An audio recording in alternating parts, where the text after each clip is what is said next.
జగన్మోహన్ రెడ్డి ఎందుకు వస్తాడండి? అసలు అక్కడున్న రైతులే మాకు ప్రభుత్వం మద్దతు ధర ఇచ్చింది, వీఆర్ హ్యాపీ అంటున్నారు. నువ్వు ఎవరినో దాచడానికి వస్తున్నావు? ఎవరి తరఫున మాట్లాడడానికి వస్తున్నావు?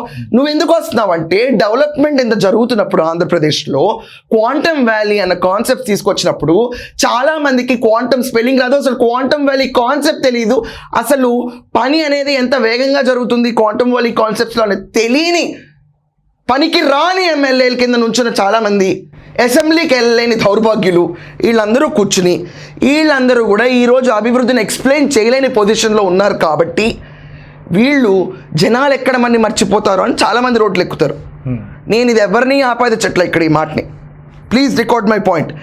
జగన్మోహన్ రెడ్డికి కూడా లాజిక్లెస్గా జనాలు ఎక్కడ మర్చిపోతారో నన్ను డెవలప్మెంట్ విషయంలో పడి నిన్నటికి నిన్న మనం చూస్తే అమరావతిలో కార్లు రోడ్ల నిండా బారు తీరిని రియల్ ఎస్టేట్ వాళ్ళు వచ్చుకోవటానికి, ఇది ప్రతి ఒక్కళ్ళు చూసిన సంఘటనే.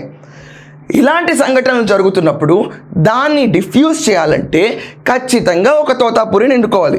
మనకు కూడా పండో కాయో కావాలి కదా రోడ్ల మీద తిరగడానికి. ఇప్పుడు నేను జగన్మోహన్ రెడ్డి గురించి అంటలేదండి, ఇది కోతికి కొబ్బరికాయ దొరికినట్టు మనిషికి ఒక ఇష్యూ దొరికితే చాలండి ఈరోజు ప్రతి ఒక్కడికి ఖాళీగా ఉన్నాడికి. ఇది నిజం.